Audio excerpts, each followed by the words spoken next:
3월 4일 목요일 사순절 10분 말씀 묵상 가정예배를 시작하겠습니다. 다 같이 주님 가르치신 기도합니다.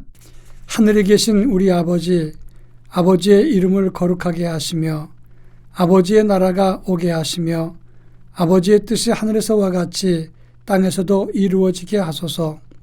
오늘 우리에게 일용할 양식을 주시고 우리가 우리에게 잘못한 사람을 용서하여 준 것 같이 우리 죄를 용서하여 주시고 우리를 시험에 빠지지 않게 하시고 악에서 구하소서.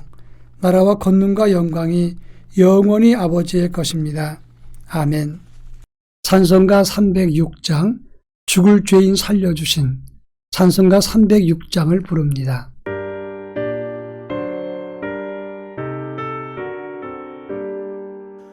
죽을 죄인 살려주신 그 신은 해 놀라워라. 십자가를 바라보며 눈물로써 감사하네. 감당 못할 그 신은 무엇으로 보답할까? 힘을 다해 봉사하고 생명 다해 충성하리. 병든 이 몸 고쳐주신 그 신사랑 고마워라. 능력이 주 바라보며 강건하게 살아가자. 감당 못할 그 신은혜 무엇으로 보답할까? 힘을 다해 봉사하고 생명 다해 충성하리.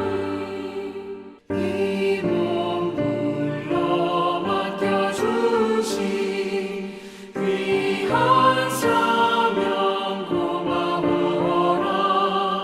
말씀 따라 순종하며 끝날까지 충성하자. 감당 못할 그 신은혜 무엇으로 보답할까?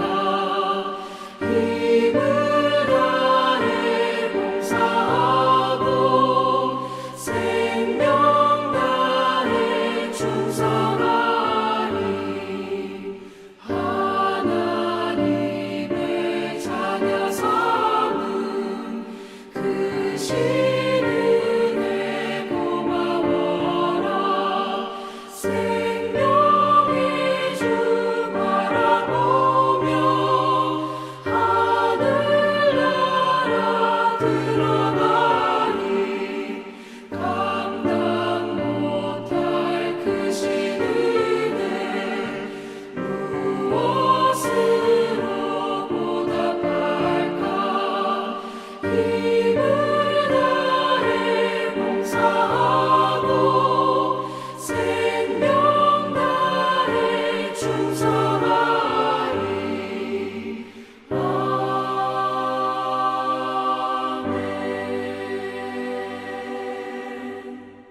이 시간 우리에게 주시는 하나님 말씀은 신약성경 베드로전서 2장 4절로 8절입니다. 베드로전서 2장 4절로 8절 말씀을 다 같이 한 절씩 교독합니다. 제가 전체를 읽겠습니다. 사람에게는 버림바 되었으나 하나님께는 택하심을 입은 보배로운 산돌이신 예수께 나아가 너희도 산돌같이 신령한 집으로 세워지고 예수 그리스도로 말미암아 하나님이 기쁘게 받으실 신령한 제사를 드릴 거룩한 제사장이 될지니라. 성경에 기록되었으되 보라 내가 택한 보배로운 모퉁이 돌을 시온에 두노니 그를 믿는 자는 부끄러움을 당하지 아니하리라 하였으니 그러므로 믿는 너희에게는 보배이나 믿지 아니하는 자에게는 건축자들의 버린 그 돌이 모퉁이의 머릿돌이 되고 또한 부딪히는 돌과 걸려 넘어지게 하는 바위가 되었다 하였느니라. 그들이 말씀을 순종하지 아니하므로 넘어지나니 이는 그들을 이렇게 정하신 것이라. 아멘. 어제는 메시아에 대한 예언의 말씀을 함께 생각해 보았습니다.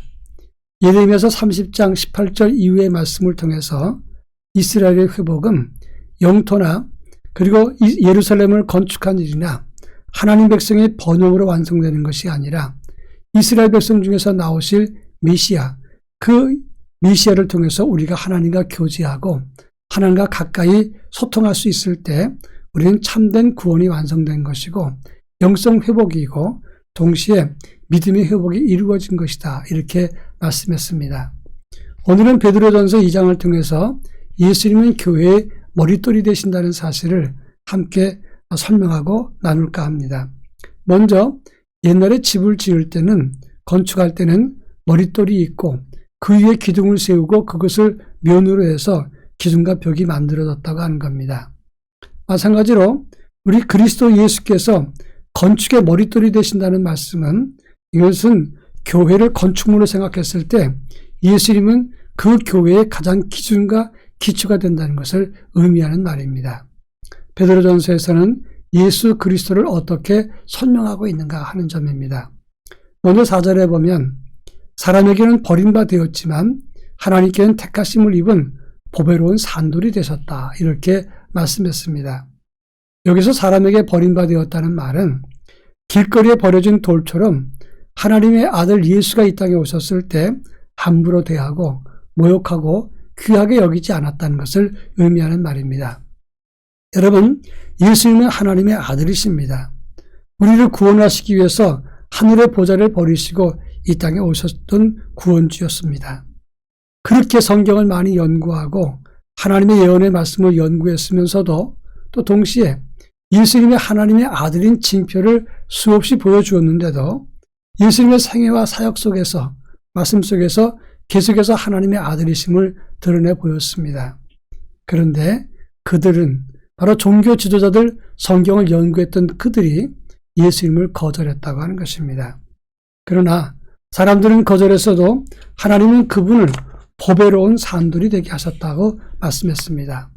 여기서 말하는 산돌이라고 하는 것은 리빙 스톤입니다. 살아있는 돌이 됐다 이런 말입니다. 사람들은 예수님을 무시하고 모욕했어도 하나님은 그를 통해서 예수님이 교회의 기초가 되게 하셨다고 하는 것입니다. 그런가 하면 4절로 5절 말씀 보면 우리는 산돌이신 예수님께 나아가 우리도 산돌같이 신령한 집으로 세워지고 하나님이 기뻐하실 제사장이 되자 이렇게 말씀했다는 점입니다. 예수께 나아가는 사람은 두 가지를 얻는다고 4절과 5절에서 밝혀주고 있습니다. 첫째로는 신령한 집으로 지어진다, 세워진다고 했습니다. 신령한 집이라고 하는 것은 우리의 믿음의 집을 말합니다. 새로운 영성의 은혜가 우리 안에 세워진다는 것을 말합니다. 예수님 안에 있을 때 우리는 우리의 믿음이 세워지고 영성이 새로워지는 것입니다. 그런가 하면 하나님이 기뻐하실 제사장으로 세워진다고 했습니다. 우리는 왕같은 제사장이라고 말씀했습니다. 제사장이라고 하는 것은 하나님과 인간 사이를 연결하는 통로를 의미하는 것입니다. 이것은 보통 제사장이 아니라 존귀한 왕같은 제사장이라고 말할 수가 있습니다. 우리 믿음이 바르게 세워지려면 산돌 대신 예수님께 나아가는 길 외에는 없습니다. 살아있는 돌 대신 예수는 교회의 기초가 되시고 우리 믿음의 기초가 된다는 것을 알아야 됩니다. 따라서 우리 신앙을 자기 경험이나 생각이나 남에게 들은 이야기에 두어서는 안 된다고 하는 것입니다. 우리 믿음의 뿌리는 예수 그리스도 안에 있어야 합니다. 마지막 8절 말씀 보면 예수 그리스도는 믿는 이에게는 건축자의 버린 돌, 그것이 산돌이요 머릿돌 되시지만 믿지 않는 사람에게는 부딪히는 돌과 걸려 넘어지는 바위가 된다고 했습니다. 이것은 두 가지 의미가 있습니다. 부딪히고 거추장스러운 돌이 된다는 것은 이 불신자들에게 예수님의 말씀과 교훈은 부담이 되고 자기들의 죄가 드러나는 거울이 된다고 하는 것입니다. 또 한 가지는 부딪히는 돌은 그들에게 심판의 돌이 된다고 하는 것입니다.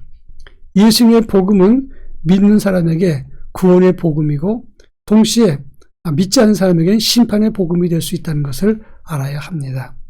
예수님을 따를 때 예수님의 말씀과 교훈 그리고 그분은 우리의 모든 희망이 되시고 구원주가 되십니다. 그러나 믿지 않는 사람에게는 그들의 죄가 드러나게 되는 통로가 되는 것이고 그들은 예수님을 통해서 하나님의 심판을 깨닫게 된다고 하는 것입니다. 바라기는 예수 그리스도 안에서 우리 영성과 구원과 하나님과 교제하는 큰 복을 누릴 수 있기를 바랍니다. 다 같이 기도합니다. 예수 그리스도 안에서 믿음의 기초를 바르게 세우게 하옵소서 기도하고 또 예수 통해서 하나님과 교제하는 영성과 믿음이 세워지게 해달라고 기도하겠습니다. 다 같이 기도합니다.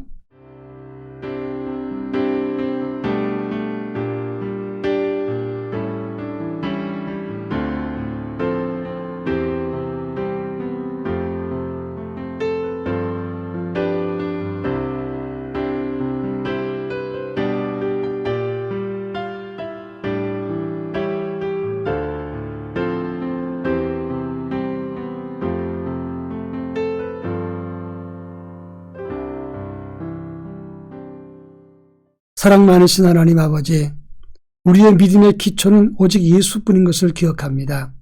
예수 그리스도 안에서 우리의 온전한 믿음이 바르게 세워질 수 있도록 은혜를 더하여 주옵소서.